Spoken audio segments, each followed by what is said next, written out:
All right, boys and girls, I am in the lovely basement of Mr. Flynn, deciding to do a little video sitting on my couch. So let's go. We're going to take a look at the Great Depression, what people went through, how bad it was, and what the country did about it. So let's go. Um, Depression in cities. So we're going to see millions of people, 11 million unemployed, get evicted from their homes, lose their jobs, and a lot of a lot of people that lose their homes start building these man-made shacks out of scrap metal, cardboard, wood, um, whatever you can find on the outskirts of cities. Now, they often are going to get referred to as Hoovervilles, okay? It's kind of a way to diss the president. And we're going to see the difference in what President Hoover does or doesn't do, and contrast that with what the next President Roosevelt is going to do, okay? Um, Again, why are they called Hoovervilles? Yeah, they're thinking the president's not doing enough.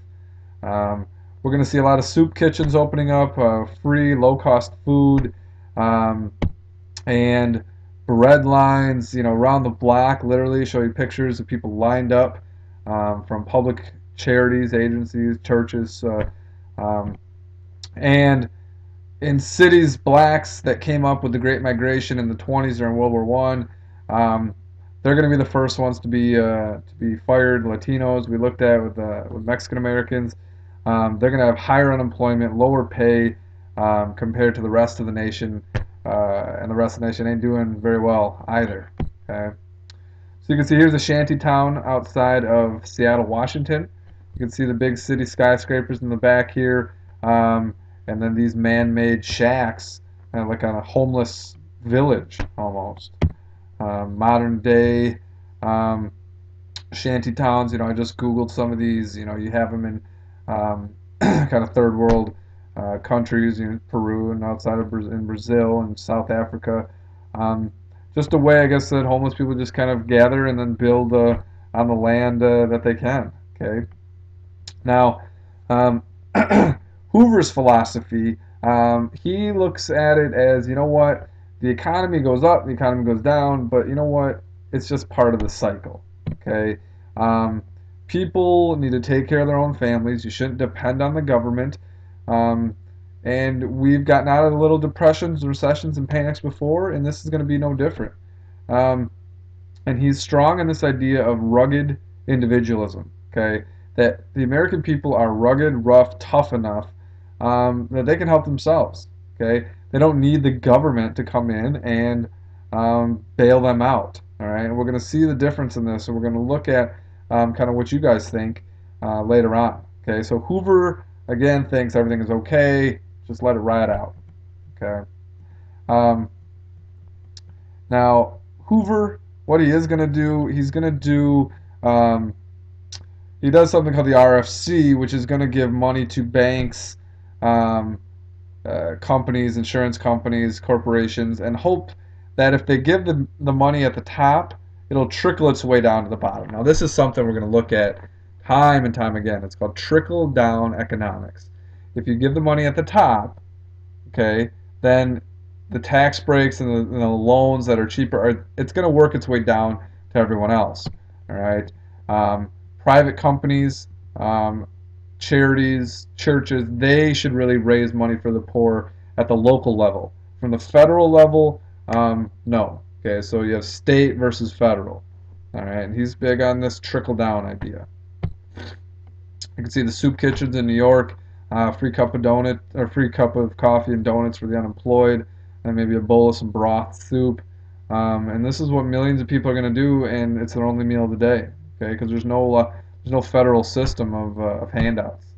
Okay, here's the unemployment rate. All right, you look at 32, 33, pretty high, um, and we'll see what happens with the election of 32. Um, you can see 2000 over here, it's about 4%. Today it's about 8%. Okay, so just to kind of give you a comparison, one out of every four Americans that's looking for work can't find it. So we're definitely in a horrible situation in the country. All right. Now, in rural areas, you think about what advantages would they have? Well, you're not going to starve if you got a cow, because you just go and kill Bessie, and there you go, you got steaks for a year. Um, so in the beginning, farmers can grow their own food. They have milk, they have the produce, they have the meat. So they're not starving like people in the cities. Okay. Um, but what happens is farmers, because of the farm prices, we looked at the problems. 400,000 farms are going to be lost through foreclosure. Okay. Now this isn't just they take your house. If you're a farmer and they take your farm, that's your house, that's your job, that's your identity. Um, that's everything. Okay. Now on top of that, we're going to have one of the worst ecological, environmental hazards in American history. Okay, what gets known as the Dust Bowl in the Great Plains area. Um, you have this situation where, because they were overusing the land during World War One and keeping up with the high demand during World War One, the soil is dust. They just took all the nutrients out of it. You have a horrific drought, and then these windstorms are going to carry dusts thousands of miles. Okay, so now a lot of this land that they used to plant on, it's no good. Okay, and you get what's known as the Dust Bowl, and we're going to see this. I'll show you some pictures here, and it's crazy. It's unlike anything you've ever seen before. Okay, so really Texas all the way up to North Dakota, but this Great Plains area, Oklahoma being kind of at the center here, and you're going to see dust getting picked up and taken all the way to New York City. All right, I mean I'll show you some stuff in class. There was one in Chicago when one of these dust storms came through. They go out and there's a good inch, 2 inches of dirt, like it snowed.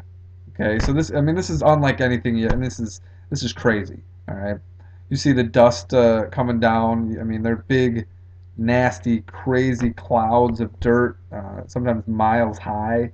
Um, and you can see here, what comes up must come down. You can see the top axle of a wagon here. This is the top of a truck.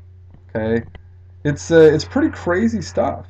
Okay, um, here you go. Workers coming in with gas masks.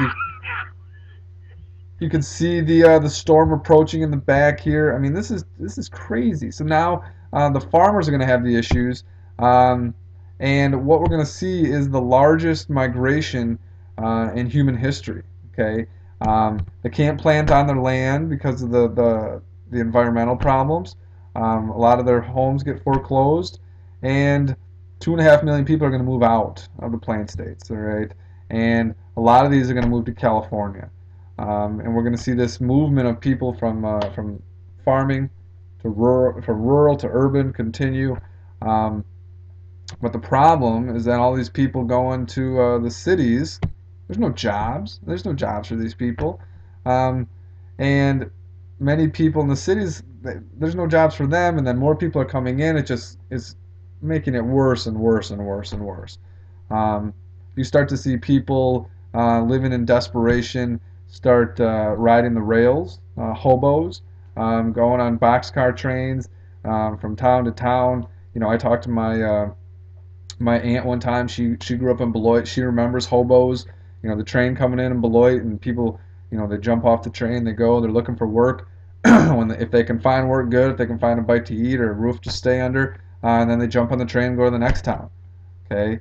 The big thing is there's no federal system of direct relief. Okay. Direct relief is cash or food that's directly from the government to the people. So food stamps, free and reduced lunch, welfare, unemployment, those are all direct relief. Okay, and we don't have that in the 30s. Okay, until we'll see what's going to happen, and there's going to be some changes. Okay, there you go. Some hobos jumping on the trains here. Okay. Now, the last thing as far as this Hoover's record goes, you have a group of World War I veterans, okay, and they're scheduled to get their bonus bill for the military in 1945. They want it moved up. Okay, they say we need money now. We served for the country, fought for democracy, all these things. Okay, and 20,000 of these veterans are going to show up to Washington D.C. Okay, Hoover says no, we're not moving this up. They can get it in 1945, and what they're going to do is about 10% of those guys, 2,000, are going to stay in Washington and set up camp in Washington D.C. You can see here a little Hooverville, um, to speak to the president to try to persuade him to change his mind. Okay, now what happens is Hoover sees this group of getting a little too violent, or too kind of not violent, just kind of uneasy, and they're not leaving. And he brings in the U.S. Army to disband this bonus army. Okay, that's what they become known as, the bonus army. It's the World War I veterans that want their bonus. Um, Come in with tear gas. There's kids, there's women, people getting injured, a couple people get killed, burn down their shanty town. Um, and this is going to be kind of the final blemish on Hoover's record. This is in 32 in the summer. There's an election in November, and Hoover doesn't do very well. Okay, the public is stunned, outraged. We're not even we're pushing out these veterans that served in World War One. And you can see here you got the Capitol in the background and burning down their shanty towns. Um, and again, this is kind of the final stain on Hoover's record.